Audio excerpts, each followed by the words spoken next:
E se eu te dissesse que Frankenstein, na verdade, é a personificação viva de uma pseudociência extremamente ultrapassada e rejeitada pela ciência moderna? Pois isso mesmo. Hoje aqui eu vou abordar com vocês a história de Frankenstein através de uma análise filosófica sobre a vida e de uma pseudociência do século XVIII, que é chamada de frenologia. Mas vamos começar do início. Antes eu gostaria de dizer o seguinte: eu não vou me ater ao livro em si. Eu vou me ater aos filmes clássicos do horror da Universal, que são compostos pelos que eu vou analisar aqui, que são o filme Frankenstein, o filme A Noiva de Frankenstein, O Fantasma de Frankenstein e O Filho de Frankenstein. Esses serão os filmes que eu vou usar de base para poder argumentar com vocês. Então vamos lá. O que é o monstro de Frankenstein? O Monstro de Frankenstein é uma criação do Dr. Henry Frankenstein, na qual ele queria criar uma nova vida, um novo ser, a partir de cadáveres. E ele consegue isso através de um método que ele consegue extrair a energia da vida de um raio, e aí dá a vida a um ser inanimado. A história do Frankenstein é clássica, todos já conhecem. O Frankenstein é uma criação da autora Mary Shelley, na qual ela criou essa história no momento da nossa sociedade que estava começando a aflorar a ciência. Ela criou todo esse mito do Prometeu moderno, um ser que é criado a partir do nada. Mas aonde está a relação do Frankenstein com a frenologia? Primeiramente, o que é a frenologia? A frenologia é uma pseudociência criada e desenvolvida no século XVIII por Franz Joseph Gall e seu discípulo Johann Gaspar Spruzen. O que diz essa pseudociência? Além disso, ela é completamente descartada hoje em dia. Por quê?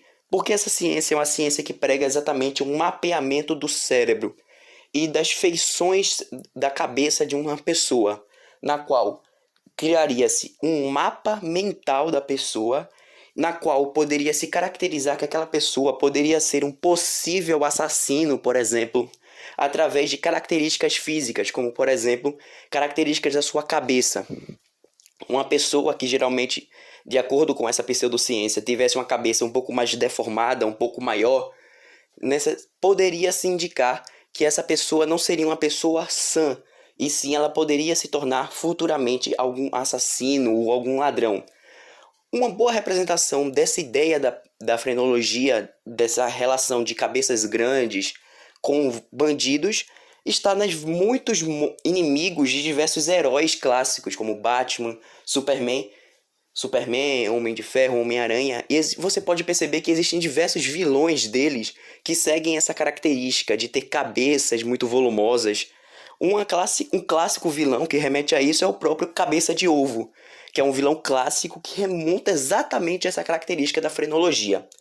A frenologia também é uma pseudociência que costumava com cunhos extremamente preconceituosos e racistas, na qual ela pregava que as pessoas negras elas teriam características na qual elas seriam inferiores às pessoas brancas por certas características dentro do seu crânio.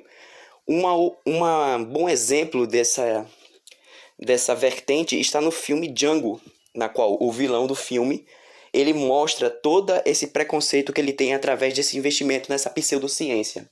Mas onde está a relação da frenologia com o Frankenstein? Primeiro, a gente pode analisar o próprio início do primeiro filme de Frankenstein, na qual o Frankenstein, o Dr. Frankenstein, ele vai em busca de um cérebro, porque ele precisa de um cérebro saudável para poder construir a sua criatura. E aí ele pede ao Igor que vá e pegue um cérebro da universidade. E o que cérebro é esse que ele pega? Primeiro, ele chega de fininho e está tendo uma palestra de médicos exatamente sobre frenologia. Eles estão ensinando que existe um cérebro de uma pessoa normal e um cérebro de uma pessoa que é um bandido. E lá está escrito, o próprio professor fala que aqui é um cérebro de uma pessoa sã E aqui é o cérebro de um bandido, como se a característica que define um bandido seja uma característica cerebral, e não, por exemplo, um determinismo social, uma característica social que definiu aquela pessoa, que levou aquela pessoa àquela condição. De acordo com aquele professor e a própria ideologia da frenologia, se você é um bandido, é por causa de alguma deformidade cerebral.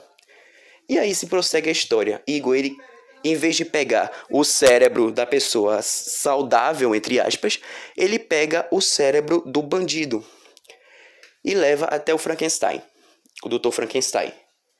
Lá, uma outra característica do próprio monstro de Frankenstein é o formato da cabeça do Frankenstein, que não é um formato de cabeça padrão de um ser humano. Se você olhar a cabeça do monstro de Frankenstein, é uma cabeça achatada, uma cabeça quadrada. Justamente padrões da frenologia que são trazidos para essa criatura.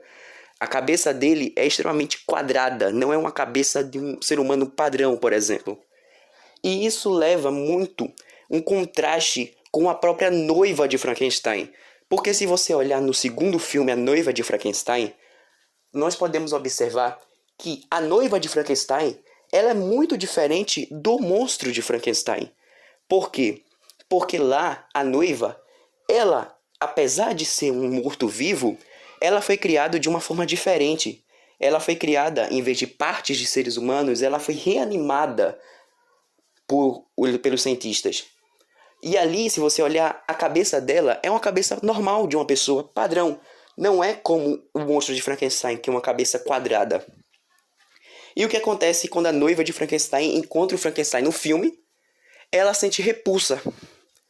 A repulsa de uma pessoa, entre aspas, saudável, vendo uma pessoa deformada. Uma pessoa que seria, pelo próprio jeito daquela sociedade, uma pessoa errada, um monstro. E isso se estende por todos os filmes. Nós podemos ver em todos os filmes existe todo o contexto do monstro de Frankenstein.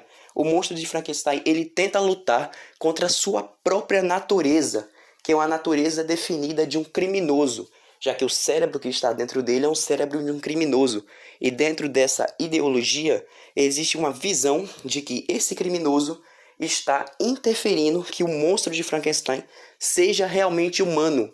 O fato de ele ser um cérebro de um criminoso, o fato dessa ideologia estar permeando todo o filme, faz com que o monstro de Frankenstein ele não consiga ser um ser humano de verdade. Ele é incapaz de desempenhar funções sociais. Não é à toa que ele não consegue desempenhar, por exemplo, a fala direito, ele não consegue andar direito, porque é tudo um determinismo vindo dessa ideologia. O monstro de Frankenstein é um ser que, além de tentar lidar com sua própria impertencimento dentro desse mundo, ele não consegue lidar com si próprio, já que ele foi determinado a ser um bandido, já que ele é, dentro dele, um criminoso. Ele não consegue ser mais do que isso. E é isso que toda essa ideologia da frenologia está presente no filme.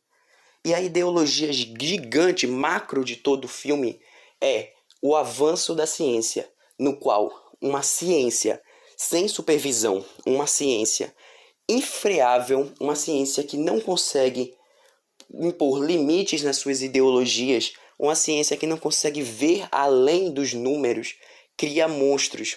Uma ciência que se pauta exatamente em números e ideias sem ver o lado humano das pessoas acaba criando monstros, como o próprio monstro de Frankenstein.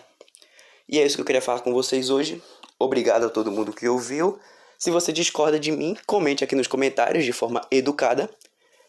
E não esqueça de ver outros vídeos aqui do canal. Nós temos os vídeos como, por exemplo, Medusa e Afrodite. Nós temos vídeos de Prometeu, a história das 5 raças. Nós temos a história de Deadpool junto com a mitologia de Titono. Então eu espero que gostem. E se gostaram também, curta, se inscreva, compartilhe. Veja os outros vídeos, maratone aqui no canal. E obrigado!